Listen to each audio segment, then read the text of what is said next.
The void stretched endlessly beyond the observation deck, a sea of cold nothingness speckled with distant stars. The station, Helios Ascendant, hung in orbit above the desolate world of K738, its sleek, artificial hull humming with life despite the oppressive silence of deep space. Inside, human and alien scientists worked tirelessly, poring over data streams pulled from thousands of years of Earth's history. Dr. Elias Varros leaned over a glowing holodisplay, eyes scanning ancient manuscripts translated into a dozen alien dialects. Mythology, folklore, and half-forgotten terrors scrolled past. The AI assisting their work, Mnemosyne, hummed softly as it cross-referenced every account, every whispered legend, every warning lost in the fog of history. The research was supposed to be routine, an academic pursuit, a simple curiosity about humanity's most irrational fears. But the deeper they dug, the more unsettling the patterns became. There were no discrepancies, no cultural fabrications. The monsters, the eldritch beings, the shadows lurking at the edge of firelight. Humanity's nightmares were real. Yurn, a scientist from the Velith Collective, stood beside Elias, mandibles twitching in unease. A being of reason and logic, Yurn had always dismissed humanity's insistence on believing in supernatural horrors. Yet the research was painting an irrefutable picture, one that sent ripples of discomfort through even the most skeptical minds. Mnemosyne's voice cut through the quiet. Dr. Varros, anomaly detected, cross-referencing stellar drift data with ancient human records. The results indicate a high-probability correlation. Elias frowned. Clarify, Mnemosyne. What are you saying? The AI hesitated, a fraction of a second but long enough for concern to tighten in Elias's chest. The entity described in multiple human cultures as Nyx, a being of consuming darkness predating recorded civilization, has a real, traceable, astronomical counterpart. A planet. Designation, Nyx 23. The probability of correlation exceeds statistical coincidence. The silence in the lab grew suffocating. Yurn's voice, usually calm, had a rasp of unease. You're saying humans have memories of a world they've never seen? Elias didn't respond. His hands tightened into fists as he stared at the data scrolling before him. The myths weren't just metaphors. They were fragmented recollections, whispers from something humanity had encountered long before history began. And then Mnemosyne spoke again. There's more. A new data stream flickered into existence, grainy and broken, a distress signal. An old one. It bore the identifier of a Terran exploration vessel that had been declared lost nearly a century ago, U.S.S. Pythia. The transmission was brief, degraded by time and distance, but the words were clear. They were never myths. We were never alone. It was never ours. Elias exhaled slowly. The weight of the unknown pressed down on his shoulders, and for the first time in his career, he felt a twinge of something that had no place in scientific exploration, fear. Because somewhere out there in the dark, something ancient was waiting, and now it knew they were looking. The journey to Nyx 23 was not a quick one. The Helios Ascendant was designed for long-range research missions, its engines humming with the steady rhythm of interstellar travel. Still, the silence aboard the ship felt heavier than usual. Dr. Elias Varros couldn't shake the gnawing feeling at the back of his mind. The data on Nyx 23, coupled with the cryptic transmission from the U.S.S. Pythia, had planted a seed of dread in his chest. No one talked about it directly, but everyone felt it. Even the Velith scientist Yurn, normally an unflappable creature of logic and analysis, had been strangely quiet. Elias had caught him staring out at the void more than once, mandibles twitching with something unspoken, something unnatural. The final course correction was made as they approached the coordinates Mnemosyne had calculated. The planet's image was flickering on every screen in the ship's control room, an inky black sphere, surrounded by a halo of gravitational anomalies that seemed to warp light itself. Elias stood at the observation window, staring at the impossible planet. "What kind of place is this?" he muttered to no one in particular. There were no visible signs of life, No atmosphere, no energy readings that would suggest a functioning biosphere. But there was something about it, a quiet wrongness. Urine approached him, his multi-lensed eyes focused on the same dark orb. What you're seeing isn't real, Urine said, his voice soft, almost wistful. That planet does not obey the laws of physics. It is like a wound in the fabric of the universe, a place that shouldn't exist. Elias frowned. Are you saying it's some kind of anomaly, a dimensional fracture?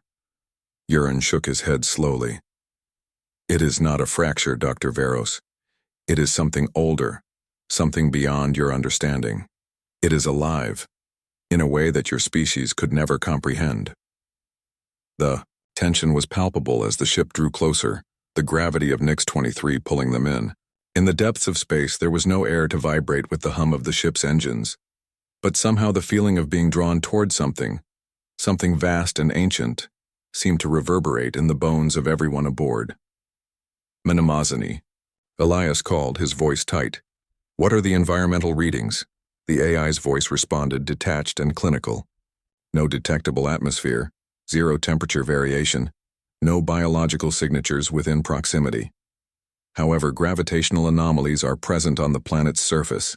There are also faint electromagnetic signatures originating from what appears to be a constructed structure.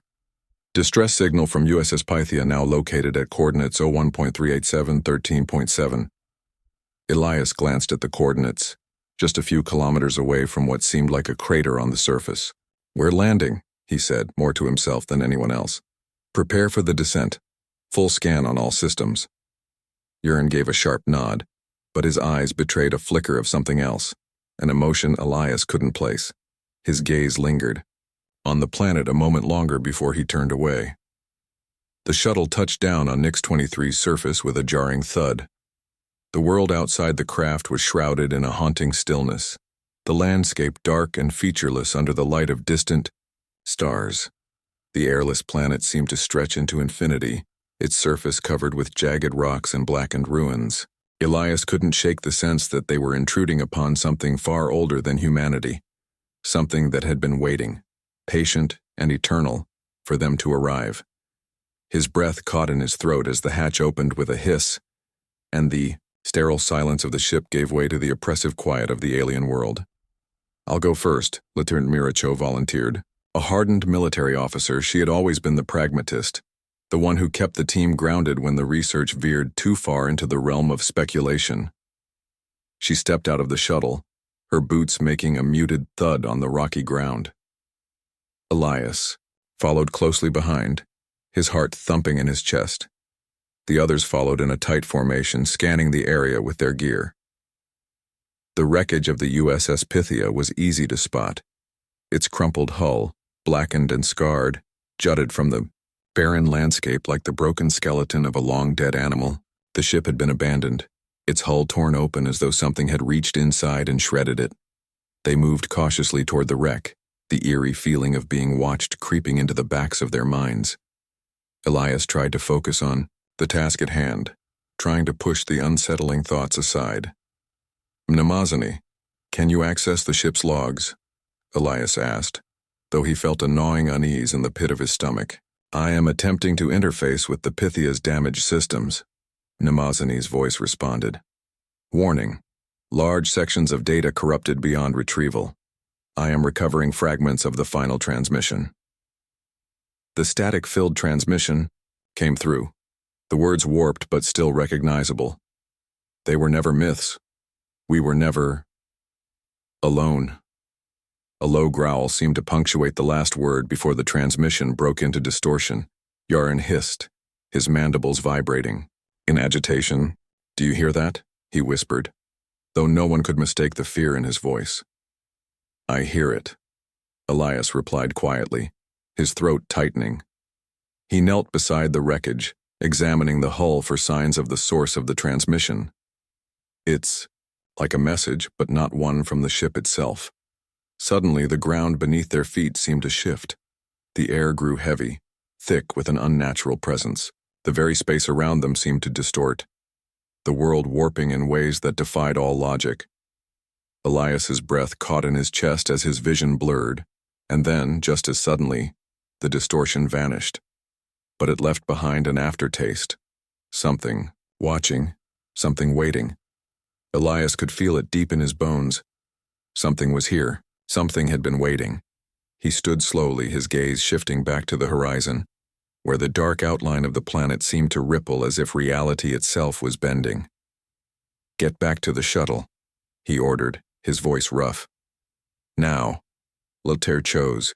Face was pale as she moved to comply, but Elias lingered, eyes fixed on the planet in front of him.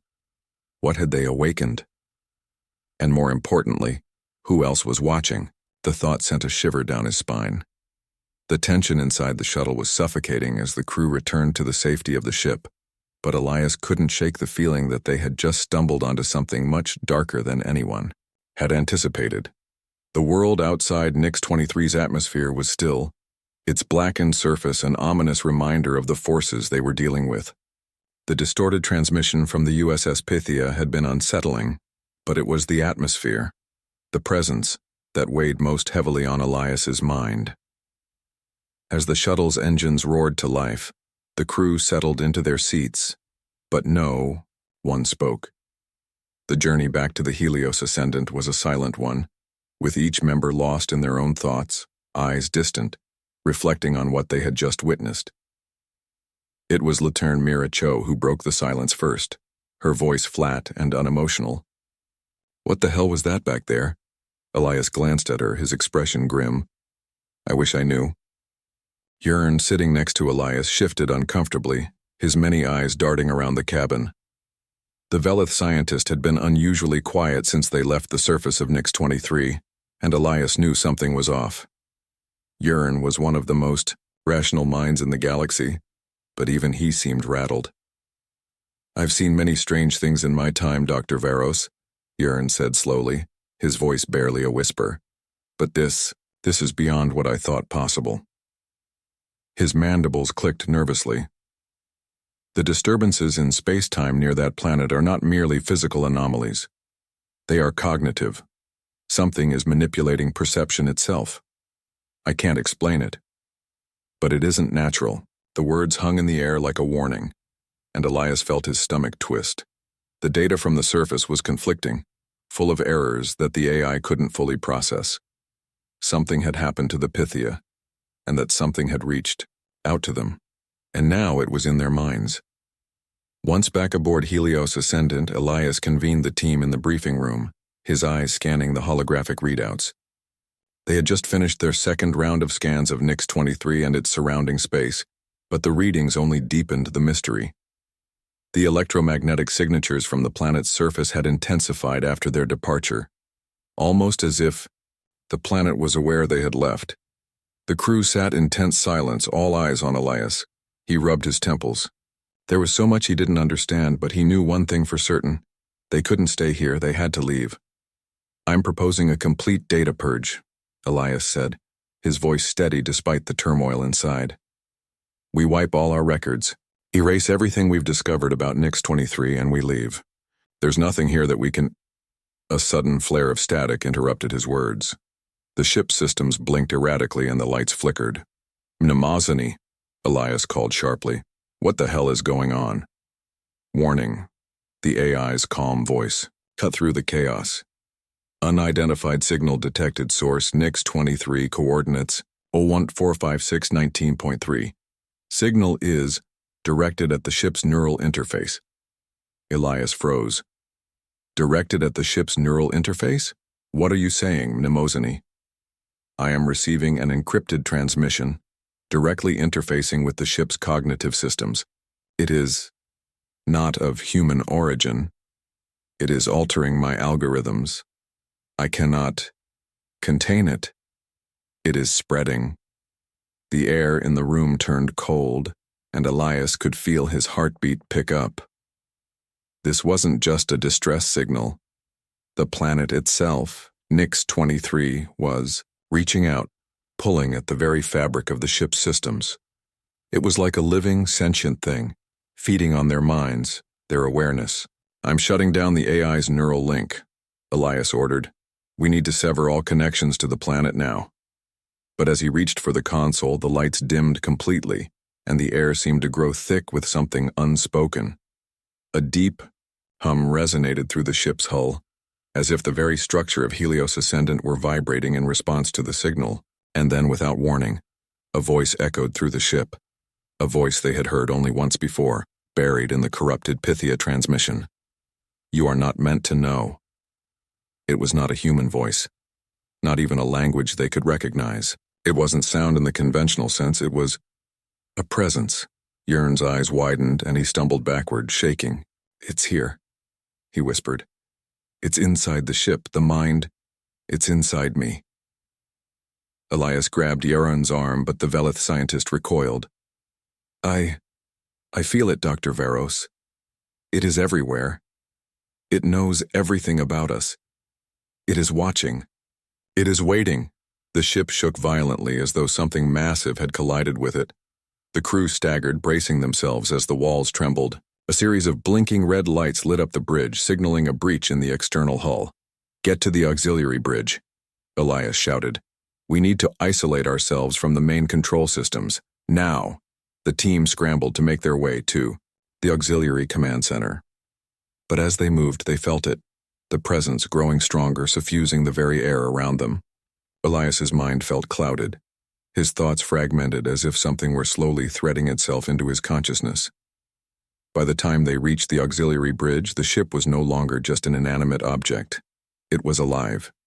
Its walls pulsed with a sickly glow, and the lights flickered like the rapid beating of a heart.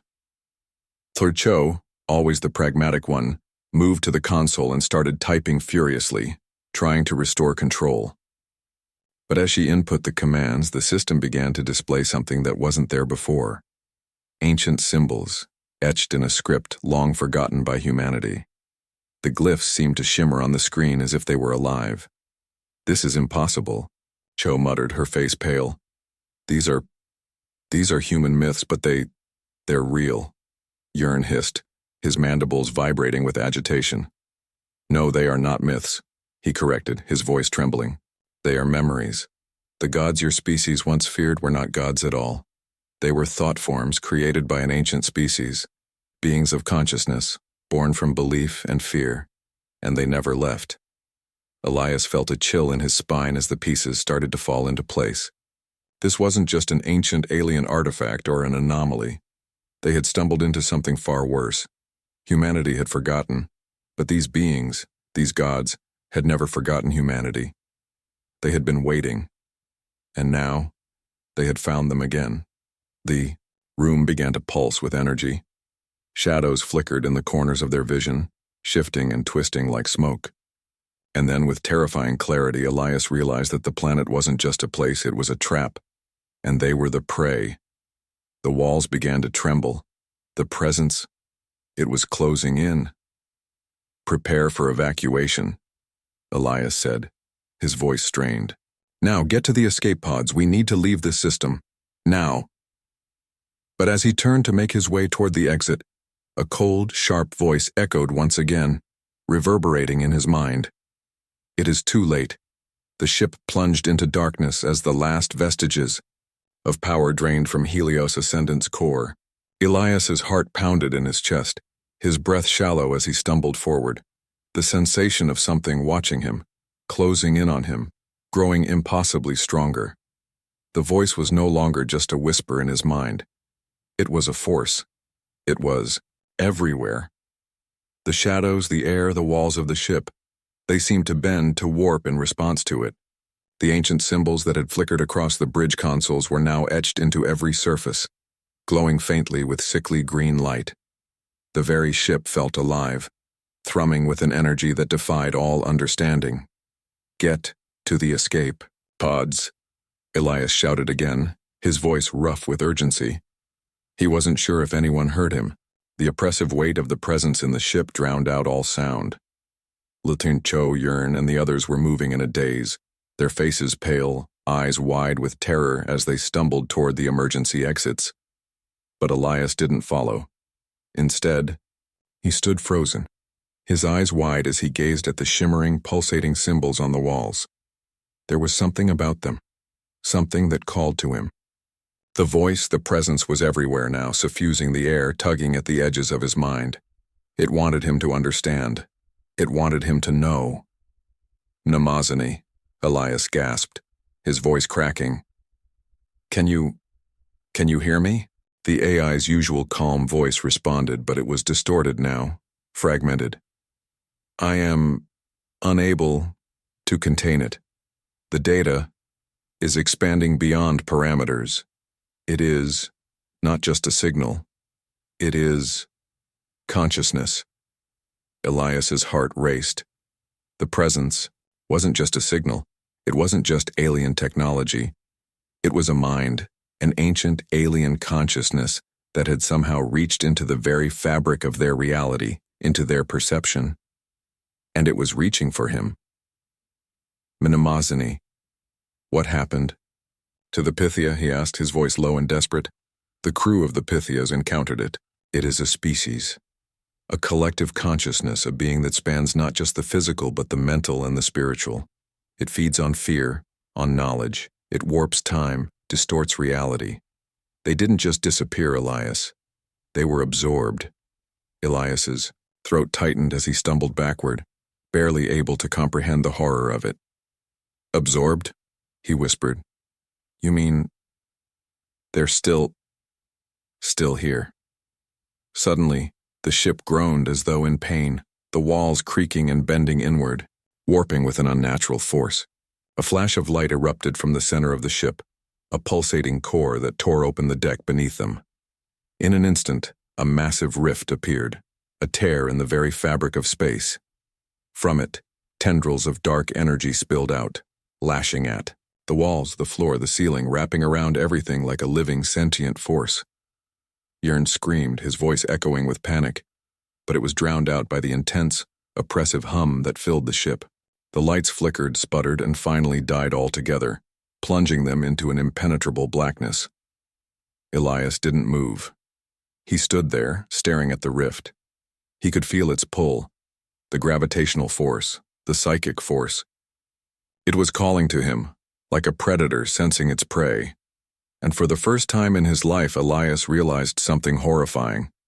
It wasn't just the ship it wanted. It wasn't just the Pythia. It wanted them all. The very thought of it made his stomach churn, but something else rose within him. Something that had always been there, something inherently human. The part of him that refused to give in to terror. The part of him that fought back when the universe demanded submission. They had awakened something. They had broken through the veil of reality, and now they were face to face with the thing that had existed in the darkest corners of humanity's collective subconscious for millennia. It was older than the stars, older than the civilizations that had risen and fallen across the galaxies, and it had found them, but it would not have them. With a roar, Elias slammed his fist onto the console, desperately trying to access any control systems that still functioned. His fingers flew over the panel, triggering emergency overrides, launching a burst of energy into the main reactor.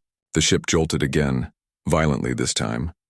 A surge of raw power coursed through the dying circuits, causing the energy tendrils of the rift to recoil, if only momentarily. Elias's breath was ragged, his mind sharp, despite the overwhelming fear that clawed at his senses. His thoughts raced. He didn't have much time. He needed to disrupt the presence, sever its connection to their ship. But how? The answer came to him like a flash of lightning, and in that moment, he knew what he had to do. Yearn! Elias shouted, his voice rising over the chaos. The symbols on the walls, the glyphs, they're a conduit. The presence is feeding off the ship's systems, warping the ship's neural interface. We have to sever the connection, disconnect the ship from the rift. Yearn hesitated, his eyes wide with fear. You cannot be serious. If we sever the connection, the Pythia, the crew, they will... Elias's eyes locked with the Velith scientists. I know what this will cost, Yearn, but if we don't, it will consume everything. We're the last ones who can stop it. For a long, terrible moment, Yearn said nothing. Then in a voice cracked with fear, he whispered, Do it. Elias moved quickly, his hands shaking as he activated the final sequence. He rerouted the power directly into the heart of the rift, using the ship's systems as a conduit to disrupt the flow. The symbols on the walls flared bright, their ethereal light intensifying until it blinded him. The rift screamed, a sound that was more felt than heard, a psychic scream that vibrated through the very bones of everyone aboard. Tendrils of dark energy lashed out, smashing into the walls, tearing them apart, but Elias did not flinch. This was it. He had one chance. The rift pulled at him, a magnetic force that seemed to sink into his very soul, but he held fast. He could feel it, the hunger of something ancient, something so vast that it could swallow entire worlds without a second thought. And it wanted him. Elias's breath was ragged as he punched in the final code. With a crack that split the air, the ship's engines flared to life, pulsing with raw, unstable energy. The rift shuddered as if struck, its grip on the ship faltering. Now. Elias screamed. U.S.S slammed his claws into the console next to him, and the ship's remaining power surged, a final, desperate burst of energy. The rift howled in pain, and with a final, ear-splitting explosion, the tear in space collapsed in on itself, its dark tendrils disintegrating into nothingness. For a moment, there was silence. Then slowly, the lights flickered back to life. The oppressive weight that had filled the ship lifted. The walls, no longer warping, stood firm. Elias's mind was still reeling, his chest heaving as he tried to process what had just happened. The presence was gone.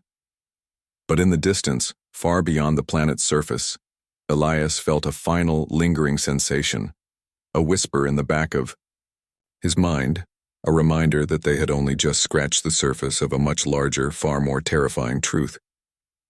The universe was vast, and the things that lurked in the dark places between the stars were far older, far more dangerous than humanity could ever understand.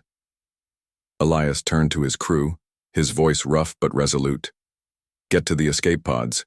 We're leaving this place," and as the crew began to move, Elias couldn't help but wonder, was this the end, or was it just the beginning? The Helios Ascendant drifted in the void, its hull battered and scarred, yet still holding together. The silence that followed the collapse of the rift was almost deafening, a stark contrast to the chaos that had consumed them moments ago. Elias staggered to his feet, his muscles aching, his mind fogged with exhaustion. The ship's systems were flickering weakly, but life support was holding. They were alive. Barely. Gyar. Mira Cho slumped against the control panel, her breath ragged, as she scanned the readouts. "The rift. It's gone," she muttered, as if needing to say the words aloud to believe them. "We did it." Elias nodded numbly, but he wasn't ready to celebrate. The presence, the thing that had watched them, touched their minds. It had retreated, but it hadn't been destroyed. It had merely been forced back into whatever abyss it had come from, and it was still out there, watching, waiting. U.S.S remained still, his alien form hunched over the remains of a shattered console. The Velith scientist had barely moved since the final surge of energy severed their connection to the rift. Elias could see the strain in his posture, the weight of something vast and unknowable pressing down on him. "We should leave," U.S.S said finally, his voice quieter than usual, "before it, or something like it, reaches for us again." Elias agreed. "Namazani," he called out, though he wasn't sure if the AI was still functional after what they had just endured. A brief silence followed, then a distorted voice crackled through the speakers. "Core systems compromised, significant data loss, operating at minimal capacity, awaiting command." Elias exhaled in relief. "Can you still initiate a jump sequence?" "Affirmative. Emergency coordinates required." He turned toward Cho. "Plot a course. Out of this system, anywhere but here." Cho nodded, her fingers moving swiftly over the interface. The ship groaned as the damaged engines struggled to reignite, but slowly, steadily, the drive core came to life. A soft hum filled the ship, one that no longer felt unnatural, no longer carried the weight of something else lurking within it. The ship trembled as the jump drive charged, the last remnants of Nix-23 flickering across the external cameras. The planet remained unchanged, silent still, as if nothing had ever happened. But Elias knew better. The universe was full of places like this, wounds in space-time where things older than humanity lurked in the dark, waiting to be remembered. The Helios Ascendant shuddered one last time, and then, with a burst of energy, the ship leapt into the void, leaving Nix-23 behind. The aftershock of what they had experienced lingered long after the ship was clear of the system. The crew was silent, moving through their routines with a sort of mechanical detachment, each of them haunted by the things they had seen, the voices they had heard. Elias sat in his quarters, staring at a small, black fragment sitting on his desk, a remnant of the symbols that had covered the ship's walls, a piece of something ancient, something that should not exist. He reached out and touched it, half expecting it to burn him. But it was cold, unnaturally cold, as if it were absorbing the very heat from his skin. A part of him knew he should destroy it. But the real question was, had the truth now learned of them? The void stretched endlessly beyond the Helios Ascendant, stars distant and cold in the aftermath of what had transpired. The ship drifted on, its systems flickering as Mnemosyne recalibrated, stabilizing the damage from the encounter. Silence hung over the crew, the weight of knowledge pressing down on them in a way no amount of time or distance could shake.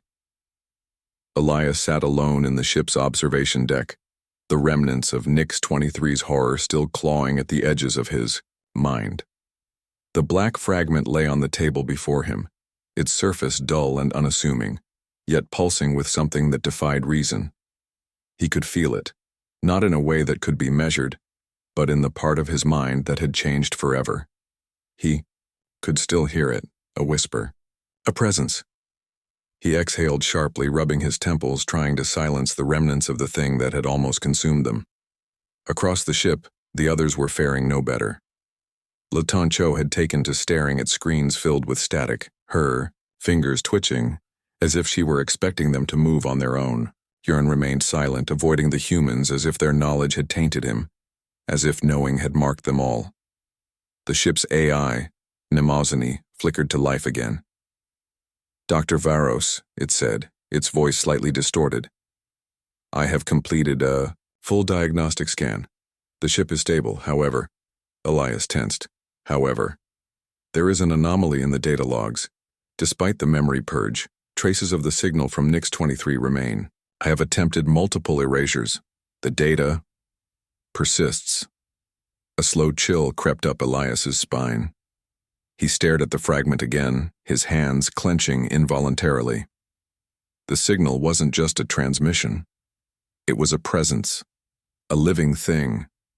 And it had learned them. "Contain it," he ordered, his voice quieter than he intended. "Lock the files in a quarantined archive. No one accesses them." Mnemosyne hesitated. "Understood. However, I must also report a secondary anomaly. A transmission has been received from an unknown source." Elias's stomach turned. "From where?" A pause, then, "Earth." The blood drained from his face. "What does it say?" Mnemosyne processed, then played the message. The voice was warped, broken, yet unmistakable. "You looked into the abyss, and now it sees you too. We were never alone, and we never will be." The transmission ended, and the room was silent again. Elias swallowed hard, a grim realization settling in his chest. They had survived Nix-23, but the thing they had found, the thing that had found them, was no longer confined to that forsaken planet. It was spreading, and now it was already home.